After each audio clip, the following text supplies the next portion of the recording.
Hey everybody, welcome back to another episode of Ask Kati Anything. I'm your host, licensed marriage and family therapist, Kati Morton. I'm so glad that you're here. In today's episode, we're talking about what it means to keep going when things feel unbearable and how to create even the smallest moments that make your day feel livable.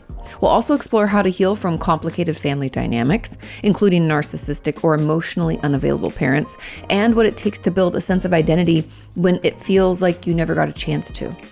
We'll also discuss confusing or sticky memories, understanding diagnoses like schizoaffective disorder, so I've got my DSM here, and how to protect yourself from taking on other people's emotions. Plus, we'll break down the connection between trauma, your gut, and your mental health, and why improving your sleep can have such a powerful impact on anxiety and stress. Without further ado, let's jump into question number 1. This question reads, "Hi Kati, I hope you're well." I hope you're well. My question is, how do you create perspective?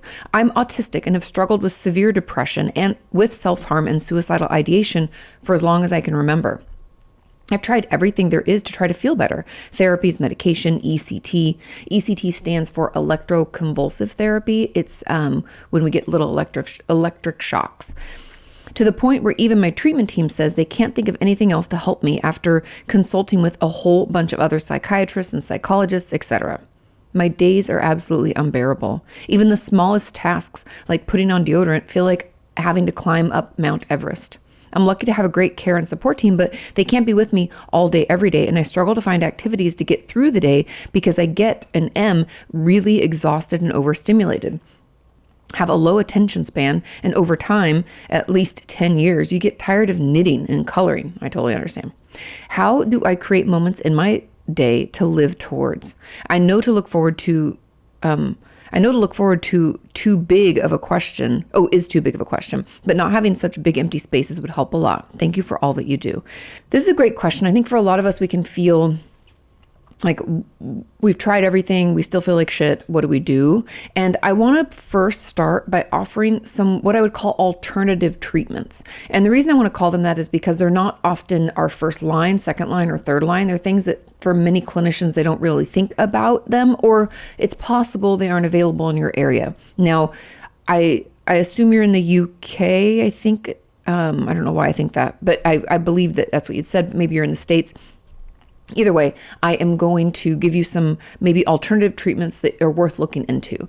And the first one that I want to talk about a little bit is ketamine treatment. Now, ketamine treatment is available in most states. I know not all, but most of them. And it can be administered through an IV, which is, I'd call it like more time consuming. Like you have to go to the office, you have to sit. I want to say it's like 30 or 45 minutes. And you have to have someone take you home because you can't drive when you're, when you have ketamine in your system. And because it, impairs your abilities. There's also things like Spravato, which is like a nasal spray that has ketamine in it that's used and approved for treatments of like treatment-resistant depression. That's another way to utilize ketamine treatment. I would love for you to look into that and potentially consider it, only because I've heard for a lot of people in our community and in the research that for those of us who have had suicidal ideations or suicide attempts throughout our life, it can be a godsend. Okay, that's one. The next kind of alternative treatment is what is known as a vagus nerve stimulator, or VNS. And it's an implant. I've talked about it in the past off and on. It goes kind of under your collarbone, usually on your left side, I think. But I'm not the doctor that puts it in. So look into a vagus nerve stimulator. I've shared this story before, but I had a patient of mine in the hospital who I'd see all the time. She would come in actively suicidal. Her treatment team didn't know what to do. And this went on and on and on and on for over a year. And then she got the vagus nerve stimulator, and I'm telling you, it was a life-changing moment. I remember the year after getting that vagus nerve stimulator, I want to say it was 2 years, but we'll say one, we'll be a little bit more conservative. It was at least a year. She had no suicidal thoughts, no suicide attempts. And that was like crazy for her. That just was not the life that we were living before. Okay. So look into vagus nerve stimulator. That's another possibility. I also want to, depending on where you live, I believe that other treatments, things like psilocybin or MDMA, they're doing a ton of different research into this, especially when it comes to active suicidality. I don't know if there's any trauma. You didn't say any trauma, but you said autism, depression, severe depression, and suicidality. It's been incredibly helpful for people struggling with depression and suicidality. And so I would look to see if psilocybin or MDMA or any of those alternative treatments, again, are available in your area, and see if you can give those a try. And the last thing I will mention, I don't know if it really applies here because, again, you didn't say trauma, but the stellate ganglion block has been beneficial and shown in research to help those of us who have any sense of hypervigilance or feeling overstimulated, overwhelmed really easily, and emotionally kind of volatile. They've done most of the research when it comes to trauma, and they find that those of us with repeated traumas have a larger stellate ganglion. You can look into this. The stellate ganglion block is an injection that you receive in like the neck, chest area. I'm not the doctor, obviously.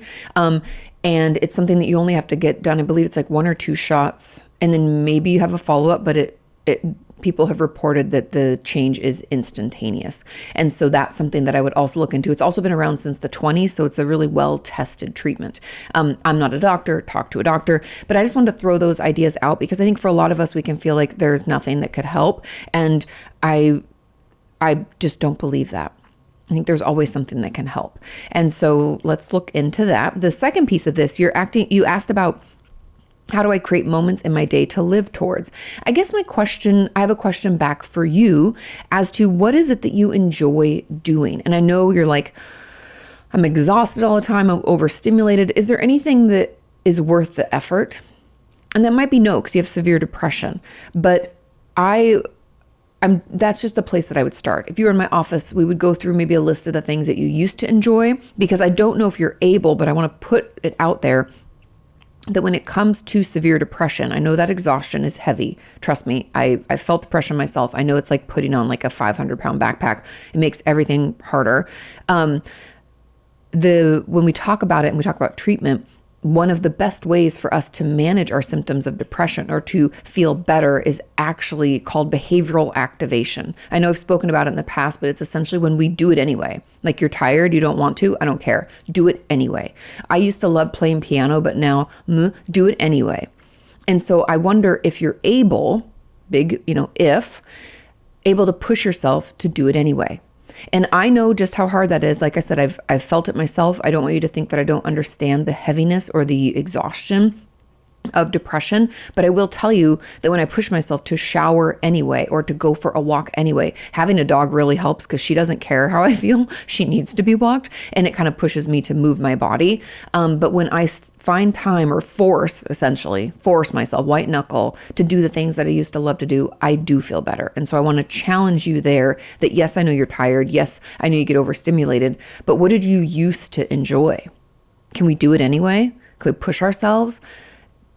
I'm giving you a little tough love there because I know through research and personal experience that it does really help. So there's that piece.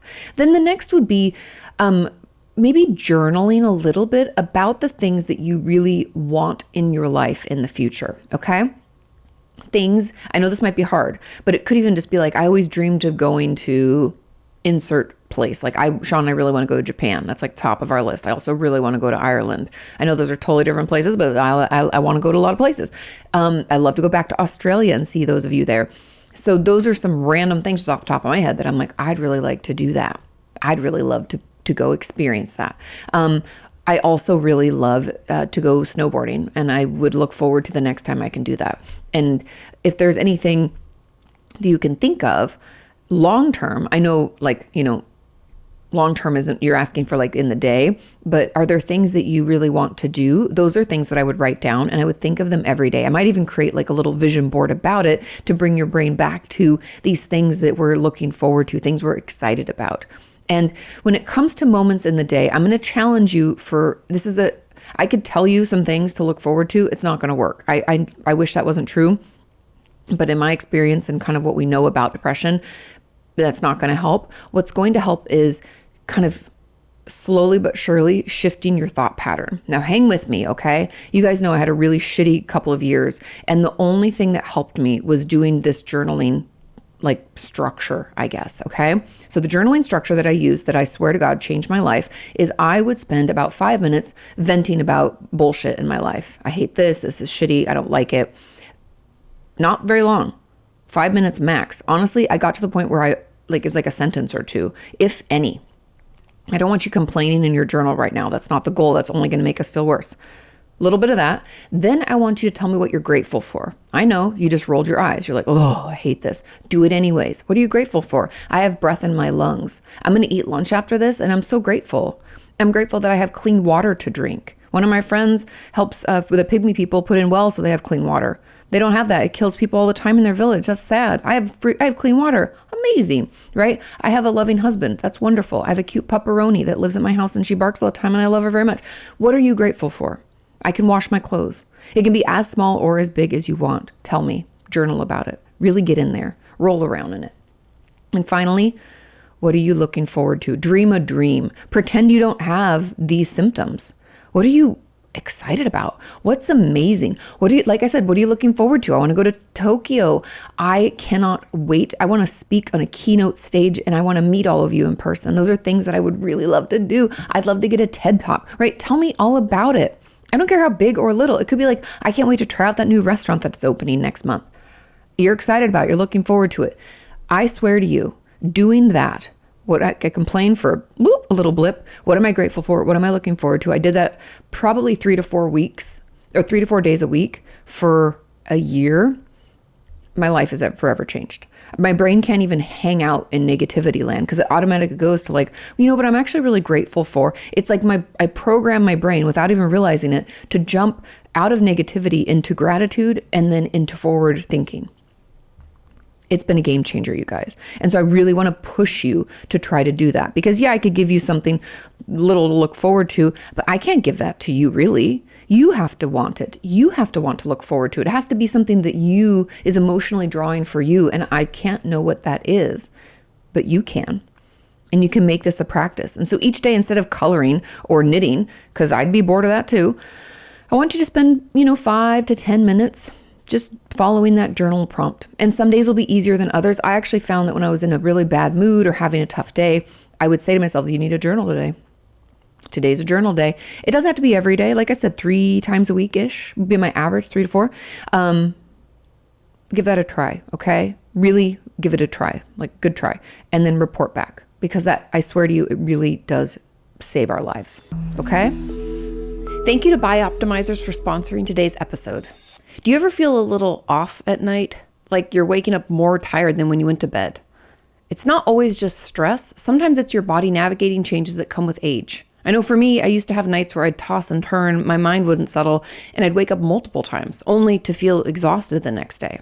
And when your sleep is off, let's be honest, everything else is off. Your focus, your mood, even digestion just feels harder.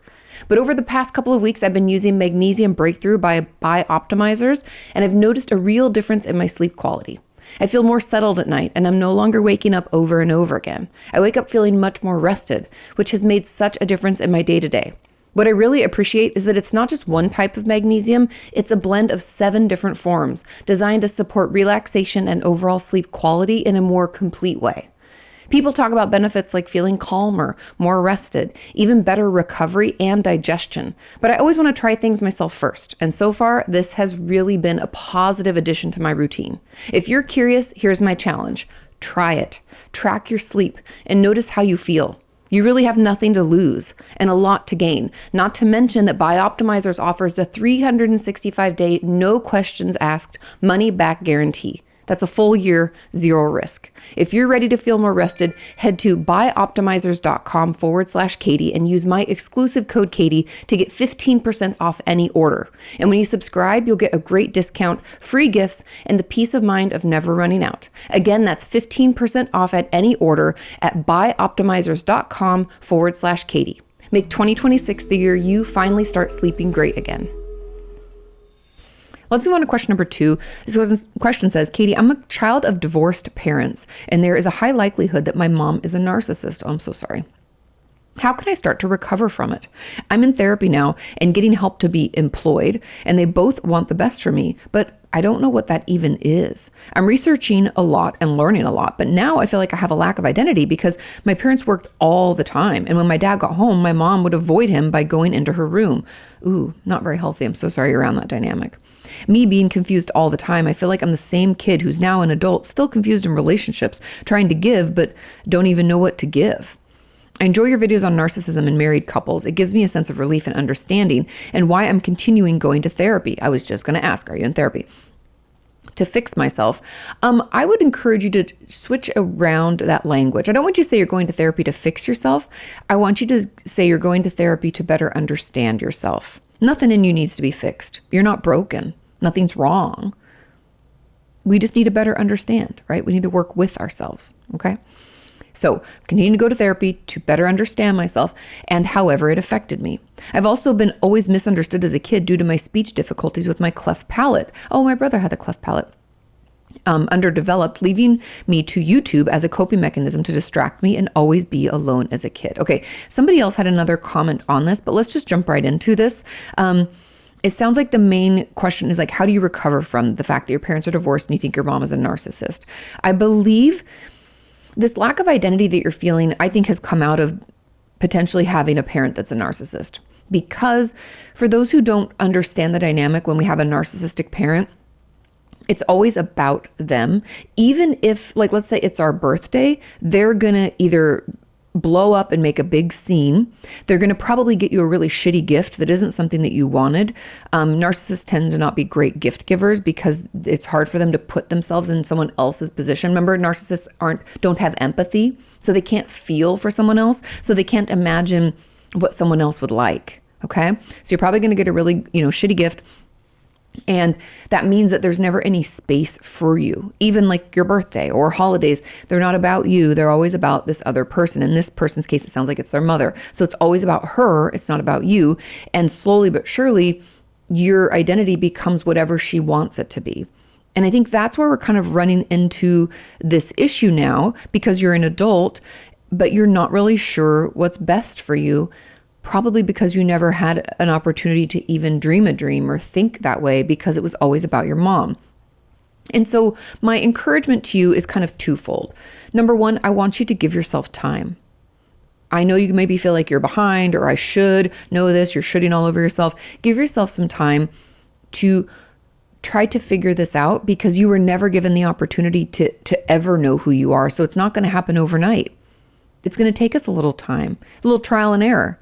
So be patient, okay? That's the first piece. The second piece is that I would encourage you, and I know I'm always harping on journaling, but it's just a nice, easy way to like give us space to be ourselves and to consider. I would love it for you to spend some time dreaming a dream in journal form. So let's just go down kind of what I'd say like play it out. It's like cognitive behavioral tool, but it's really helpful here is to play out different identities or different career paths that you might want to try out. Let's play those out.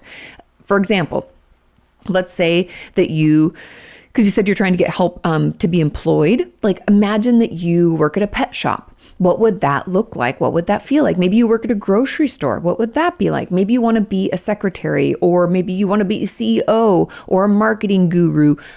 Pick whatever type of job that you're looking at. Maybe you want to be a welder, a plumber, electrician.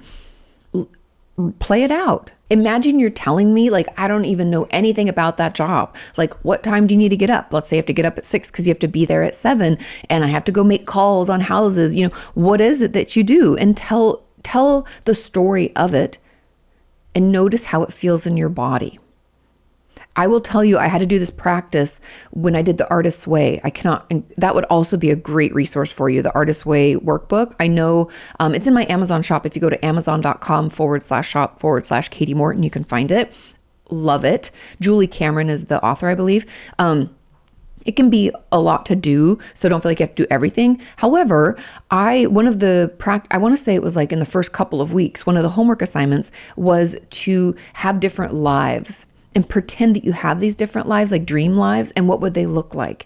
And I had so much fun with that. In one of my dream lives, I lived in New York City. Sean and I had like, a little brownstone. and I was a yoga teacher and we had friends that owned this restaurant. Tell yourself the dream, see how it feels in your body. And that hopefully will help guide you to a place where you feel like, you know what, I think this job is one that I would like to try out. It doesn't have to be perfect. Also, starting a job doesn't mean we have to have it forever. But I really want you to start there because it's going to take you a minute to untangle from your mom and your dad and their dynamic and your lack of identity. It's going to take you a little bit to figure it out. So be kind, be patient, and give yourself that space. Oh, and the last little tip, if we're struggling to figure out who we are, take yourself on dates. You know, that's what we do when we try to get to know someone, right? Do it for yourself. No phone. You can have your phone with you for safety, but I don't want you using it. I want you sitting with yourself. I want you, maybe sitting at the bar and grabbing dinner or getting your own table.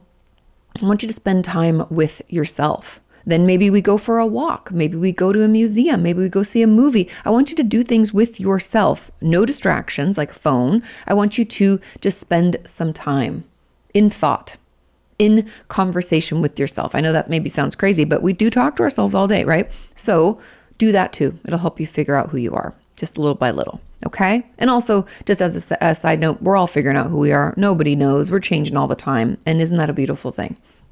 Now, the comment on this says, I'm in the same boat, but it's my dad who seems like since I don't live with him, he doesn't need to talk to me. And he has done a lot for me. And it seems like he just doesn't want anything to do with me. And so he's isolated himself. He has his own mental health issues. And people in my family say I remind him of himself. Oh, gotcha. I went to therapy when I was 19 and have been in it ever since. But I began to want him to love and accept me for me. Of course, that's a very natural desire. He was also emotionally abused when I was younger. And I found out the reason that I stayed with him and didn't live with my mom when the divorce happened. Oh, gotcha, you found out. And that's why. I talked to my therapist about this and I still feel off and have to think about what I say around him. He has a problem of yelling and not talking things out. He probably never learned how. Not condoning behavior, just explaining. I feel like this is why I want to be attached to people when they're professionals, because I didn't and don't get what I need from him. How do people heal and let go of the idea of a dad? I have dependent personality disorder, and I think it's because of him. I'm not surprised it would be because of him either. When we have emotionally unavailable parents, it affects us. He didn't know how to talk to you. He just yell, right? He had no ability to have difficult conversations or to even just tell you how he felt or explain things. And therefore, it's like you don't get that knowledge either. And so it's really, you have kind of like a hole where your dad or, your parents were supposed to be, like a wound. And we look at other professionals and we fill that wound with them because they're consistent, they communicate. It's all the things that we were probably looking for in our parent, right? And so the real truth about how we heal from any parental wound has a lot to do with inner child work. Now, I have a workshop on my website. You can just go to katimorton.com and purchase it. I did there's a ton of worksheets, and it's a 2-hour workshop, I believe, just me sharing the information about it. There's also a ton of free videos on my YouTube channel. So you can just search Inner Child Kati Morton, they'll pop up. That inner child work is going to be incredibly helpful and healing. I'll tell you, like, even in my personal therapy work, like just having conversations with younger Kati and trying to, and I know that sounds crazy, but sometimes we got to get a little woo-woo, a little in our head about it to kind of understand their perspective. Because the problem that we have when we have things happen at a younger stage in our life is that we're looking back with our mature eyes, right? I'm an adult. I have all of this knowledge and experience. And so I look back at younger Kati and I'm like, what the hell were you doing? That's embarrassing. How ridiculous. Why did you act in that way? I'm so judgmental, right? Because I'm looking from perspective here at 42-year-old Kati. I can't look back at 12-year-old Kati and be fair, right? 12-year-old Kati didn't know all the things in the last 30 years that I've gone through. And so it can really help for us to kind of have conversations. We can do this in letter form, write letters to and from our younger self. That can be really healing. It can also just help to get some photos, or if you have videos of your younger self, to kind of get you in that space where you're like, oh my God, I remember those overalls, or I remember putting on that dress, or I remember that, that can help remind us of that and get us back into that mindset, even if it's just briefly, because at that age, like I said, we just didn't know what we know now. And that can really help us see it from their perspective. And then we can have conversations to help them heal. Because the truth about inner child work is that us as adults, we have to give that love, that attention, that, conversation, emotional support to our younger self. We're the ones that have to heal it. And yes, I know that's shitty. We wish our parents would have done it, but we can't control other people, right? We can only control ourselves. And so I truly believe that that's your way out through that healing, is in that inner child work, okay? Thank you to Care.com for sponsoring today's episode. I recently read that more than 2/3 of adults who are caring for both aging parents and their own children have seriously considered leaving their jobs because of the emotional, financial, and mental load of caregiving. And honestly, that makes sense, because when someone you love needs help, you want to be there. But in real life, most of us are also juggling work, kids, relationships, and just trying to stay afloat. And it's not always realistic to be the only source of care. That's where Care.com can really help. It's a place where you can find support that actually fits your situation, whether that's help at home with daily needs like meals and companionship, or guidance as you explore senior living options. What I really appreciate is that you can search based on what your family actually needs, read real reviews, and message background check caregivers without having to share your personal information up front. It helps take some of the pressure and guesswork out of a really overwhelming process. They also offer a senior care advisor plan, which gives you 90 days of support from a master's level social worker who can help you build a care plan step by step. If you're in any part of this caregiving season, you don't have to carry it all alone. For a limited time, go to Care.com and use code Kati for 20% off your initial subscription or a senior care advisor plan. That's Kati, all one word. Care.com. When it's not you, it's Care.com. Let's move on to question number 3. This question reads, "Hi, Kati. I wanted to ask about memories.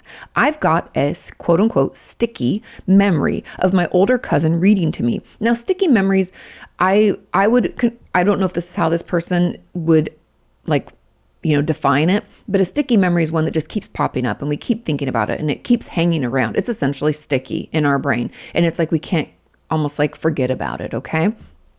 So I've got a sticky memory of my older cousin reading to me, and I don't know why it keeps coming up. When I think about it, I sometimes feel a hand on my shoulder moving a bit lower, and I'm not sure if I've made it up because it doesn't feel real.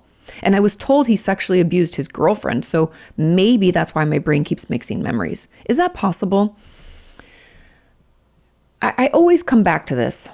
Why would we make it up? Who wants to think that something terrible's happened to them? Nobody. I've never, in my years as a therapist, I've never had a patient make up something.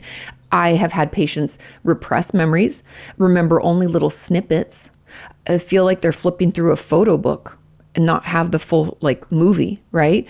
I have had patients have no recollection and their siblings are like, yeah, that happened. I've had a lot of that. I have never had someone make something up. The only time that memories can be fabricated is when someone else kind of gave it to you. Meaning that, let's say you have a manipulative parent or an abuser who gaslit you and told you that that's not how it happened. That's different. You're not remembering it right. Right. We'll have someone negate our memory or tell us what happened, even though we don't actually have the memory ourselves. That's the only time I've ever seen something be made up. Quote unquote made up, but not real. And so just from reading this, my gut goes to, I don't think you're mixing memories. If he was abusing someone else, chances are he could have abused you. That's very common. And so I believe, why would you even go there? You wouldn't. Why would that happen? Why would you have a very clear memory of a certain situation and scenario that took place? I would encourage you, instead of poo-pooing it or thinking that you made it up, I would encourage you to talk about it in therapy. I don't know if you're in therapy yet, but I would 100% get in and start talking about this. See what comes up. See what you remember or don't. Some memories we can't recall, right? If we were dissociated during it, a dissociative fugue is sometimes part of that, which is we don't have memory because we're so disconnected from ourselves. But I would encourage you to spend some time talking about it, processing it and seeing what comes up. Give your brain some time to recall. And through that, we can figure out what really happened, or at least how it made us feel. And we can process that through so it doesn't affect us anymore. And that stickiness of the memory can slowly go away as it's, processed and rolled away to long-term memory versus being stuck in our active memory. Okay. Give yourself time, but I don't believe you made this up. Okay. Let's move on to question number 4. This question says, hey, Kati, can you talk about projective identification? Of course, love it. I have an associate who suffers from bipolar disorder and has ADHD, and I feel like anytime she gets in her feelings, she tries to put them on me. How do I stop this and from taking on her feelings? Your thoughts on this would be helpful.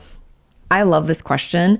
And projective identification is something that I talked about in a video recently, but I don't believe we've gone over it here on the podcast. Now, projective identification essentially it's a defense mechanism. And it's when we, like in this case, they say they have a colleague, right? So this projector, this person takes uncomfortable feelings or traits and projects them onto another person. And then it's almost like they start treating you as if you're acting that way naturally. And it can cause us as the one that's projected onto, it can cause us to start acting in that way. Like we identify with the projection. Does that make sense? I'll try one more time. Okay, so projective identification is when I, as the projector, the person who's upset, feels a certain kind of way. I don't like it. It's uncomfortable. And so instead of identifying it or absorbing it myself, I project it onto you, and then you start acting like that. So you identify with that projection. And I feel like we don't talk about this enough because it's really, really common. And it's also really uncomfortable because we can feel like we've almost like caught someone else's feelings. Like, why do I feel this way? Why am I acting? This is not me. Or like, this doesn't resonate. I'm not going through what? And it can feel almost like we've been hijacked a little bit. And I find that this happens most when we are like super empathic people. For those of us who feel easily for others or very easily emotionally stirred, this can happen to us. We can identify with that projection. And so back to this question, they have an associate who suffers from bipolar disorder and ADHD. How do I stop this and from taking on her feelings? Boundaries are going to be your biggest friend and self-check-ins, okay? Now, boundaries, like I always say, are not about what other people are going to do. They're about what we're going to do, right? We can't control anybody else. We can request, but they don't have to honor that request. So it's what we're going to do. So if your associate starts, treating you poorly, talking to you in a way you don't like, acting as if you are somebody else, you can say, I can see you're clearly upset. I'm just going to step away for a minute. You can stop that. We don't have to let someone talk to us that way. We can hang up. We can not respond. I know that if it's work related, if it's a boss, this might be a different situation, but that's something we might take to HR and talk about. All that to say, we don't have to, allow for verbal abuse, and we can have limits there. So there's that. But when it comes to so those are like outward boundaries. One of the biggest pieces here is going to be what I call inward boundaries. And this means like you keeping promises to yourself and you checking in with yourself. Meaning that like if I say I don't want that person talking to me that way, I don't allow it. I want you to keep that promise to yourself. Or I am going to walk away more quickly, or I'm going to talk to my boss, whatever it is, or I'm going to talk to them about this. But then also we're going to have to check in. And this was really what helped me because I used to catch people's feelings all the time, it felt like, and I wouldn't really know where they came from. And I'd be like, why am I so angry? I encourage you to start getting more in touch with your feelings. And every time you feel something, I want you to ask yourself, why? Where did this feeling start? Where did it come from? What's the birthplace of this feeling? If we can't identify that, I want you in your head to say, this feeling's not mine. And so I'm not even experiencing it anymore. I know that sounds kind of, you're like, Kati, what? I'm telling you, it helps. It really helped me if I could identify where it came from, if I could see where I either had it myself or where I caught it from someone else. That was incredibly helpful. And that's really what we're going to try to get better at. Identifying the origins of our feelings. But if we can't identify, then I want you to say, like, it's not mine. Boom. And if that feeling comes back, we're like, no. We can distract. We can, shake it out. Even doing a body shake can sometimes help. But I want you to start doing some of that internal detective work to figure out where those feelings are coming from and whether or not they're yours. Because I have a feeling that this hasn't just happened with this one associate in your life. This is just the first time you're really noticing it, probably because it's egregious. It's like they're really intense. And they really are probably like they express their feelings very overtly to you. And so this is going to be helpful for all of your other relationships, but we're just going to have to spend some time internally questioning where they came from, what led to this, and whether or not that's ours. Like I wrote in my most recent book, Why Do I Keep Doing This? There was this experience I had where I was like really angry/sad one morning, and I legitimately hadn't done anything, you guys. I'd like gotten up, walked the dog, had breakfast, that's it. I'm like, why am I feeling so shitty already? Nothing's even happened. And I realized it's because I was scrolling through stupid Instagram or TikTok, and some lady was sharing a horrific story about being cheated on. And I like caught her feelings. I felt bad for her. I felt angry. I felt sad. What? It's because I was vulnerable early in the morning. I encourage you, do not scroll early in the morning. It's not healthy for you. We're not like ready yet. We're not awake. I'd argue it's like never healthy for us, but you know what I mean. And so start just paying more attention to the experiences that you have and trying to identify their origin. Okay. That will really, really help. And those boundaries are going to help too. Moving on to question number 5. This question says, Kati, my diagnosis evolved from major depression with psychotic features to schizoaffective. I'd like to hear an in-depth podcast of this. I'm just going to answer this question. We'll talk about schizoaffective.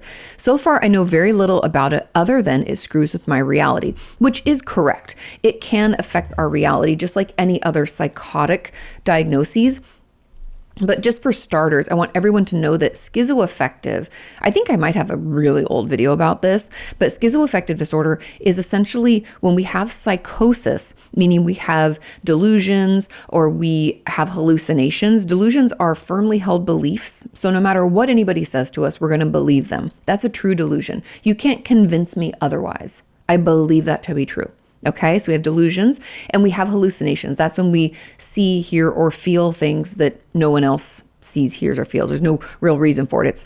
It's something that our brain is creating. Okay, so we have those psychotic features, psychosis, and we have a mood disorder, something like major depressive disorder or bipolar disorder. Okay. And that's why this person evolved from major depressive disorder with psychotic features to schizoaffective, because that was occurring together all the time. And I wanted to walk you through what the diagnosis of schizoaffective disorder really is. I'm just reading from the DSM. If you want to look it up, it's on page 121 of the DSM. This is the 5th edition text revision, okay? And it says, an uninterrupted period of illness during which there is a major mood episode. Remember that mood disorder?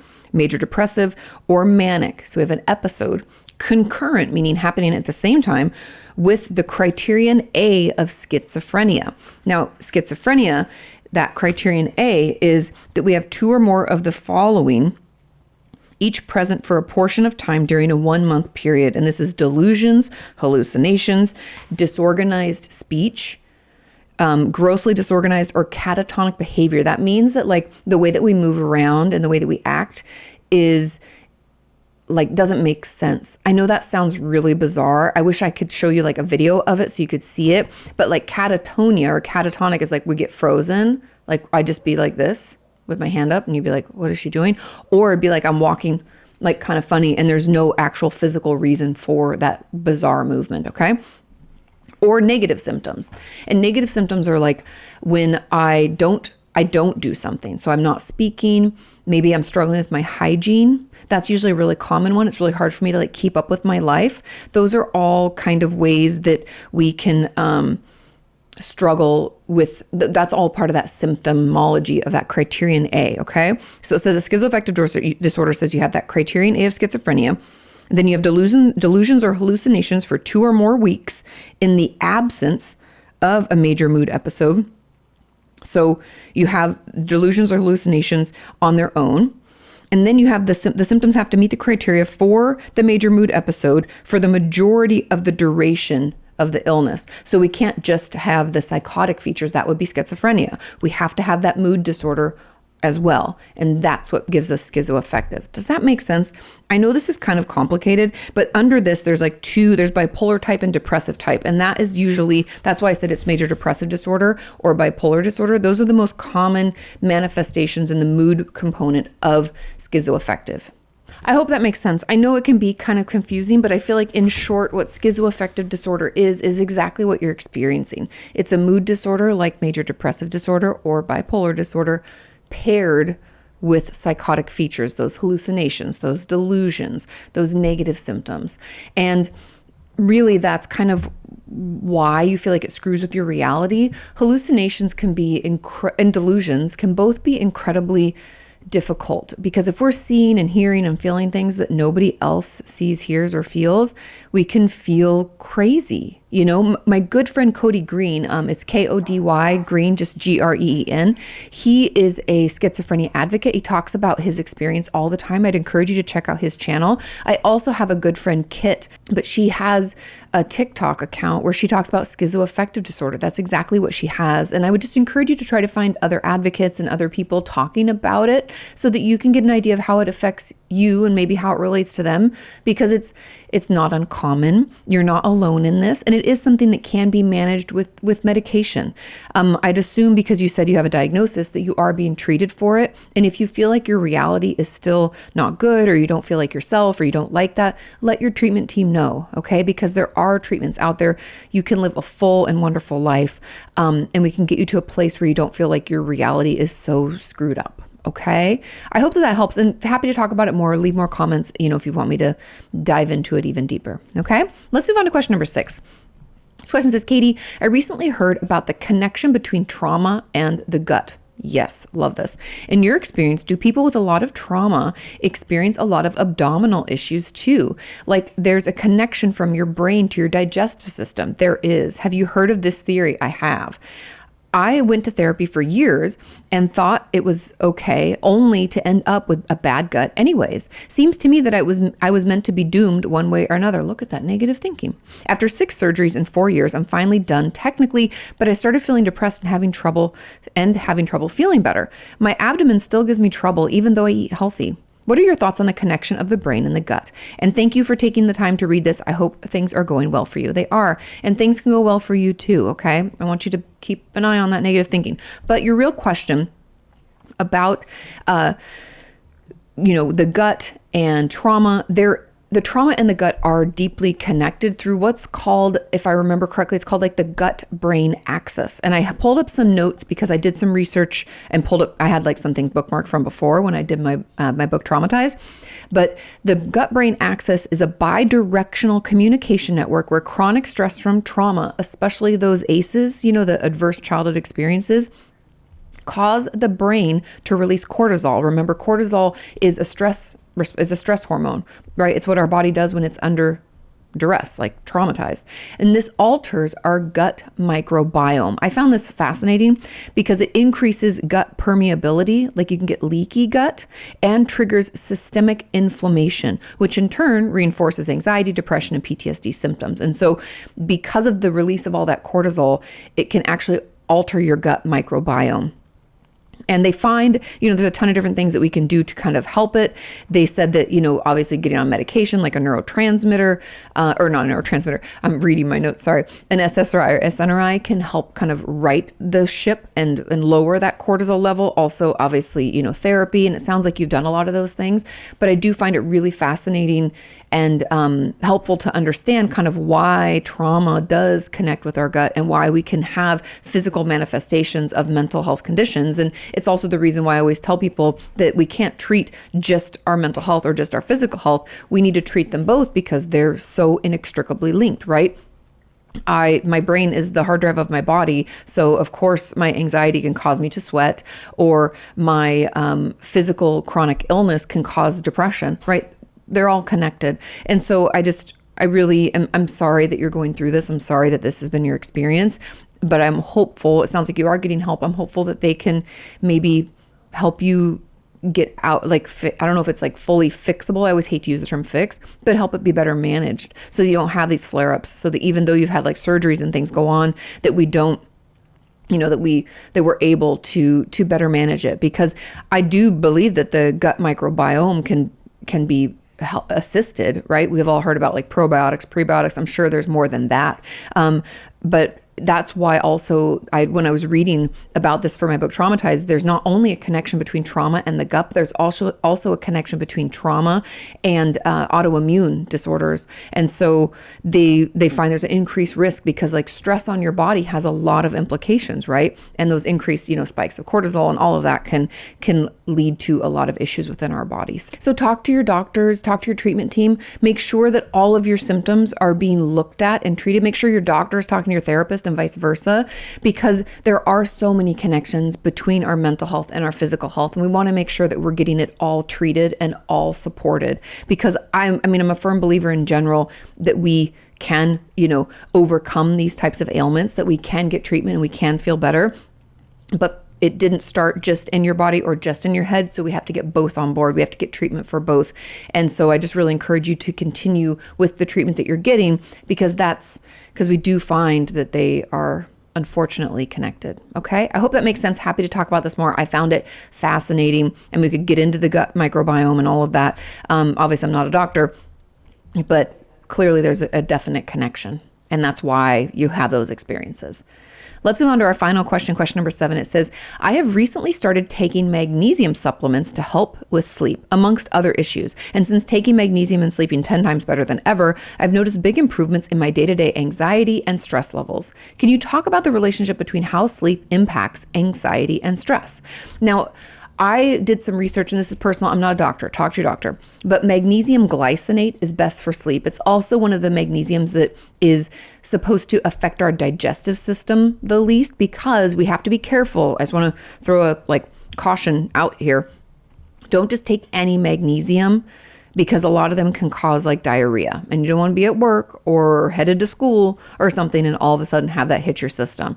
And so magnesium glycinate is the best most effective without having those digestive issues. And I had a sponsor, we have a sponsor on the podcast, the Bioptimizers, and they have that magnesium. It's 7 different types of magnesium in their supplement. And that has been really helpful for me. And so overall, I find it helps me with sleep, because I don't know if you guys remember, but I talked about this a while ago, that melatonin, it's more recent research shows that melatonin is not the best thing for our sleep. It's actually a hormone that our body is supposed to create naturally, and adding too much to it actually isn't good for us, and it doesn't improve our sleep, and we can have wacky dreams and wake up feeling groggy. It's not the best sleep aid, they find. And so magnesium, and I've taken things like magnesium and L-theanine, that has helped as well. But overall, it is definitely something that can help. I think that getting good sleep, we know for tons of reasons, helps us with our anxiety and stress. The first is that the fact that sleep is the one time our brain gets to kind of clean out the old dendrites. Dendrites are just the parts of our brain that were firing little synapses and signals.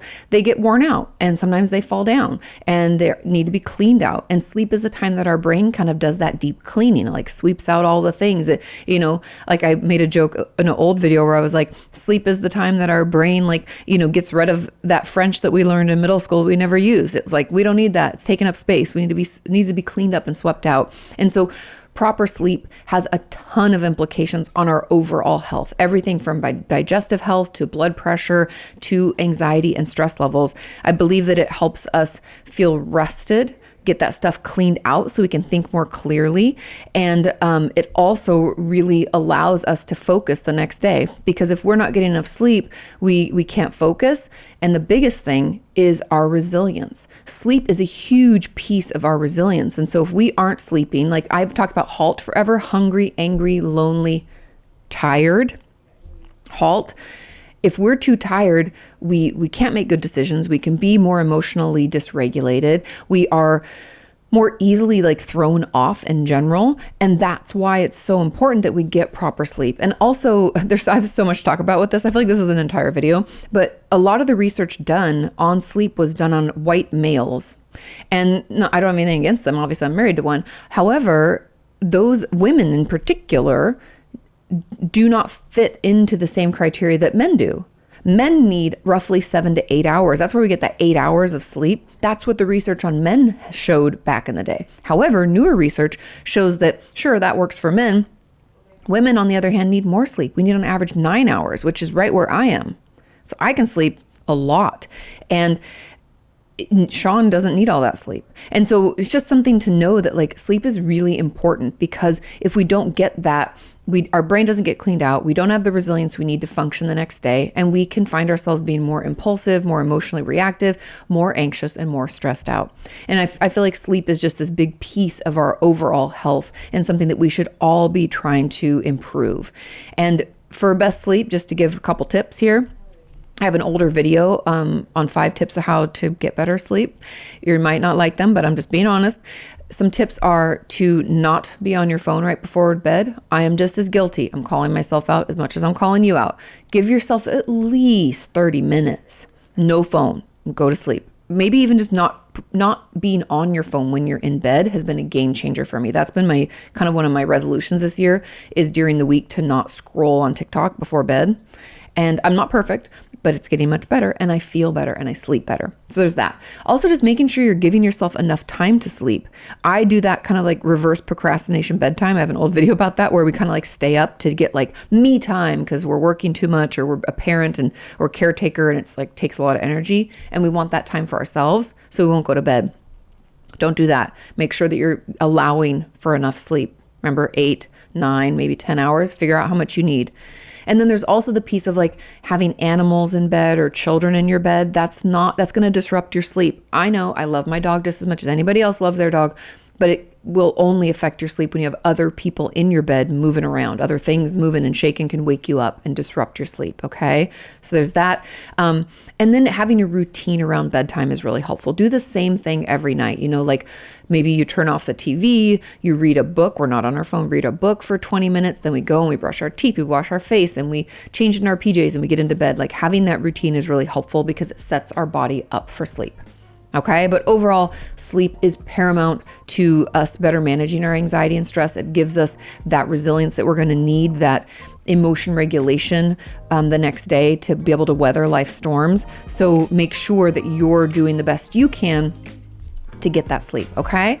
And not having it can really increase anxiety levels, increase stress, and make us more almost kind of like we're at the whim of how our emotions want to express themselves. We don't have as much control over them, okay?